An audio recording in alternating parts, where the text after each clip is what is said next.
Since its third installment, the Eddie Bravo Invitational has featured the best up-and-coming women in submission grappling. This effort has proved to be fruitful, as the audience will reward the competitors with its loudest cheers of the night. This led to EBI 12, a tournament comprised of the best female flyweights.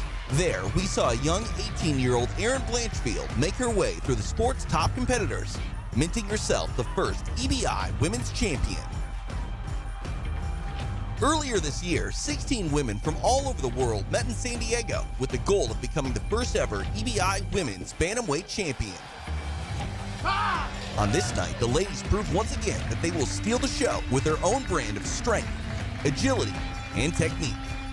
The tournament produced another storybook final between two top Brazilian world champions, as Bianca Basilio met Beatriz Mesquita. A classic ensued, with Mesquita adding an EBI title to her long list of accolades. On December 9th, EBI makes its return to the Onnit Academy in Austin, Texas. This time, the inaugural strawweight title will be on the line, along with a potential $20,000 prize. Once again, the top female no-gi grapplers from all across the world will lay it on the line in an effort to etch their name in the EBI history books.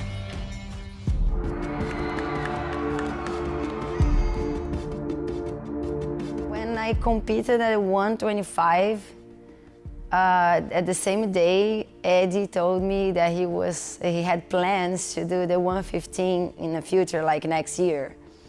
So I was already expecting, like waiting for this day. The experience about what I had with the EBI, what I thought was really cool, because I grew up like going to the theater and like dancing ballet. So it was the same setup as a ballet show, you know? And then I just went there for fighting. So it was like if I were doing something that I've done my whole life with another things connecting together. So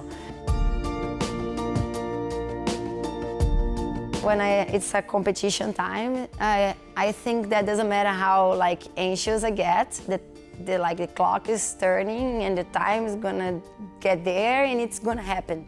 So it doesn't matter how like nervous I get before, I keep looking at the time. I just gotta use my time the best way possible. That's how I think when I wake up, how I'm gonna get there and use my time in the best way.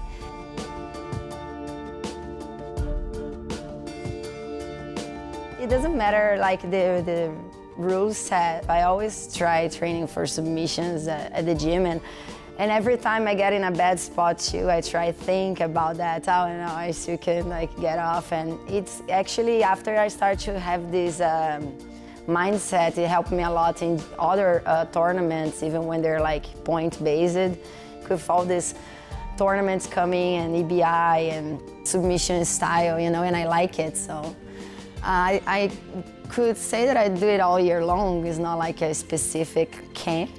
I mean, I'm doing some specific things that I'm trying to improve. That's like some leg lock game, heel hooks, and things that like I'm practicing a side class with my friends for sure, because I know I'm competing on the show. But pretty much is the same the season no-gi that's going on right now.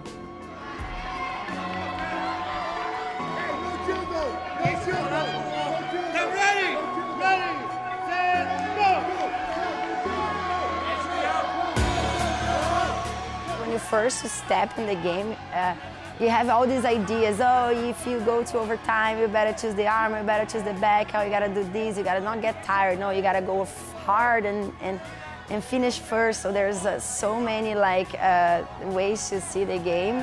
You only really know when you fight. I experienced the overtime defending the back and defending arm bars. So like I think for sure it's gonna my decisions this time would be different than decisions I've done in the last EBI for sure.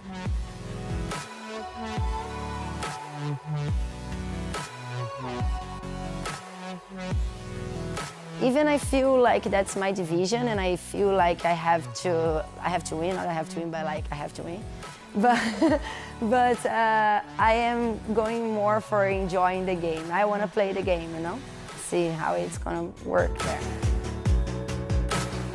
Right now, I just focus on trying to have my mind and my body working together, you know, like I'm being like doing jiu-jitsu for like 13 years. I have to learn how to work with my body. I cannot just train as much as I used to do when I was 20 years old. Yeah, just training smart, you know, and focus on the details, you know.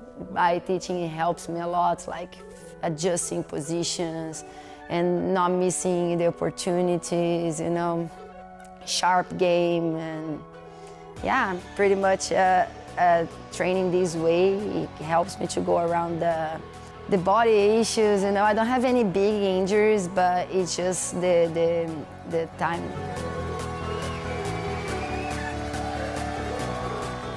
And they have a couple of calluses from jiu-jitsu. Is that from tugging on the... This is from grabbing the gi, yeah.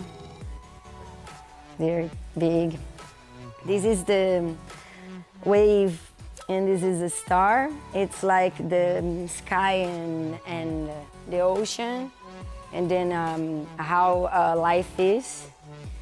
And the top of the clouds, there's always clear. Is always clear, of course. And the waves is to show that nothing's the same ever. Every wave is different, and then everything in life is gonna always be different down here. Even upstairs, it's always bright. You know, that's the kind of the idea of this.